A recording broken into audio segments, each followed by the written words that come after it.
Hello everyone, आज मैं नतुन एटा video लै आपनालोकर ओसरले आहिছো। आपनालोके भिडिओটো हेकलेके चाइ থাকিব। एया होइसे अपराजिता फुल। ए फुल पा ब्लू टी हिसापे व्यवहार करा হয়। ইয়াৰ বহুতো হেলথ বেনিফিট আছে। ওয়েট লস হোৱাত সহায় কৰে আৰু যিকোনো বিকৰ কাৰণে ভাল হয়। স্কিনৰ কাৰণে ভাল হয়, সুগাৰ পেচেণ্টৰ কাৰণে আৰু হেয়াৰ গ্ৰোথ হোৱাত সহায় হয় আৰু যিকোনো চিন্তা দূৰ কৰাত সহায় হয়। লগতে স্মৃতি শক্তি বঢ়ায়, হজম হোৱাত সহায় হয় আৰু বাকি আপোনালোকে ইন্টাৰনেটত সাৰ্চ কৰি চালে গম পাব। লগতে এই চাহটো ভাত খোৱাৰ আগতো খাব পাৰে, পিছতো খাব পাৰে। আমি যেনেকৈ ৰাতিপুৱা সন্ধিয়া চাহ খাওঁ তেনেকৈও খাব পাৰে আৰু এই চাহটো প্ৰেগনেন্ট ওমেনতে খাব নালাগে। কোনোবাই যদি ৰেগুলাৰ ইউজ কৰিব বিচাৰে ডক্টৰৰ পৰামৰ্শ লৈ আপোনালোকে খাব পাৰিব। এতিয়া মই ইয়াৰ পৰা কি বনাম আপোনালোকে ভিডিঅ'টো চাই থাকিলে গম পাব। এয়া ফ্ৰেছ ফুল কেইটামান চিঙি আনিলোঁ। ইফালে দেখিছে নহয়, এনেকৈ গুচাই লৈছোঁ। ডাইৰেক্ট আপোনালোকে চিঙি আনিও বনাই খাব পাৰে আৰু বেছি ফুল লাগি থাকিলে শুকুৱাই ৰাখিও খাব পাৰে। এয়া গোটেইখিনি গুচাই হ'ল মোৰ। এইফালে 2 কাপ পানী দি গৰম কৰি থৈছোঁ। এতিয়া ফুলখিনি দি ল'লোঁ। এয়া ধুনীয়াকৈ ৰংটো ওলাইছে আৰু অলপ সময় পিছত এয়া চাওকচোন, ইমান ধুনীয়াকৈ ব্লু কালাৰটো ওলাই আহিছে। বাহ, ইমান ধুনীয়া। এতিয়া মই গেছটো অফ কৰি নমাই ল'লোঁ আৰু বাকি লৈছোঁ। এয়া একাপত বাকি ল'লোঁ। 2 কাপ সম্পূৰ্ণ 2 কাপ হ'ল। ডাইৰেক্ট এনেকৈও খাব পাৰে। মই কিন্তু মৌজোল এচামুচ দি লৈছোঁ। এয়া ইয়াতো দি ল'লোঁ এচামুচ আৰু এনেকৈ মিলাই লৈছোঁ।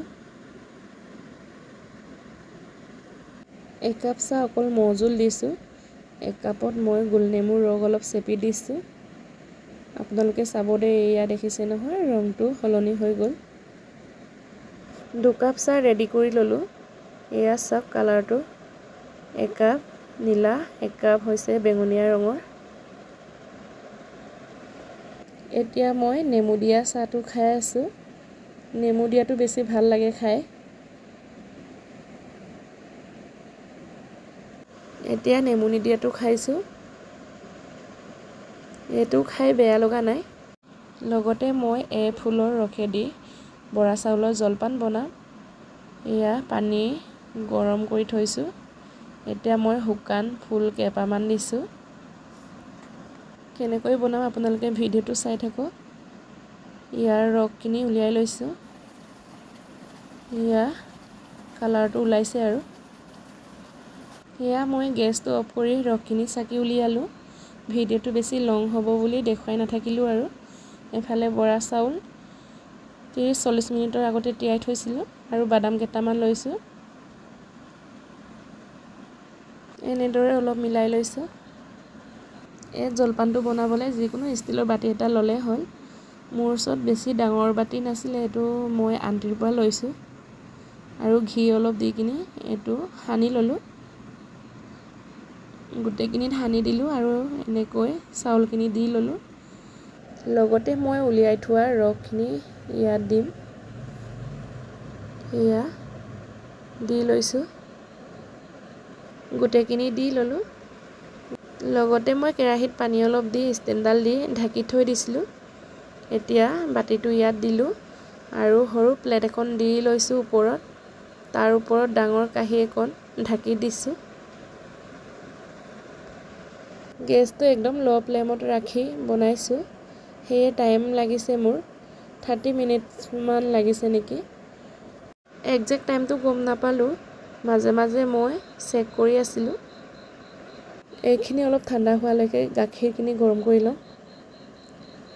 এয়া গোটেইখিনি দি লৈছোঁ। মই আমুলৰ লিকুইড পেকেটটো লৈছোঁ, ½ লিটাৰ। এইখিনি মই ভালদৰে বইল কৰি ল'ম এতিয়া। মাজে মাজে লৰাই থাকিব লাগিব। এতিয়া মই ইয়াৰ লগতে গুড় দি দিছোঁ। এয়া গুড়খিনি দি আকৌ লৰাই দিব লাগিব। এনেকৈ লৰাই দিছোঁ। গুড় দিয়াৰ লগে লগে কালাৰটো চাওকচোন সলনি হৈ আহিছে। এয়া চাওক, ইমান ধুনীয়া কালাৰটো আহিছে এইখিনি বনাই হ'ল এইখিনি এতিয়া উলিয়াই লম কালাৰটো ইমান ভালকে অহা নাই কেমেৰাত বগা টাইপৰ আহিছে এয়া উলিয়াই ললো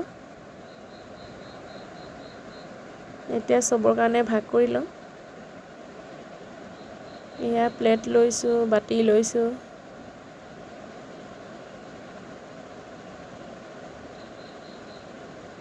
আমি 6 জন মানুহৰ কাৰণে ভাগ কৰি লম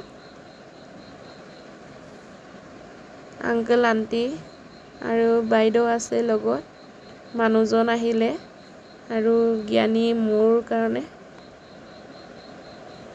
ইয়াৰ লগতে গাখীৰ কিনি দি লৈছো ইয়া গুটেকিনিতে দি লম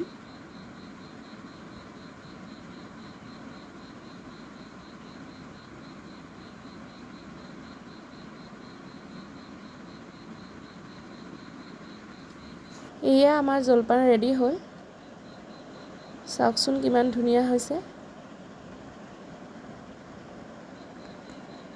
এনেকৈ কোনে কোনে বনাই খাই পাইছে কমেন্ট বক্সত জনাবলৈ নাপাহৰিব লগতে ভিডিওটো যদি চাই ভাল লাগিছে লাইক কমেন্ট শেয়াৰ সাবস্ক্ৰাইব কৰি দিব আৰু ফেসবুক পেজটো ফলো কৰি দিব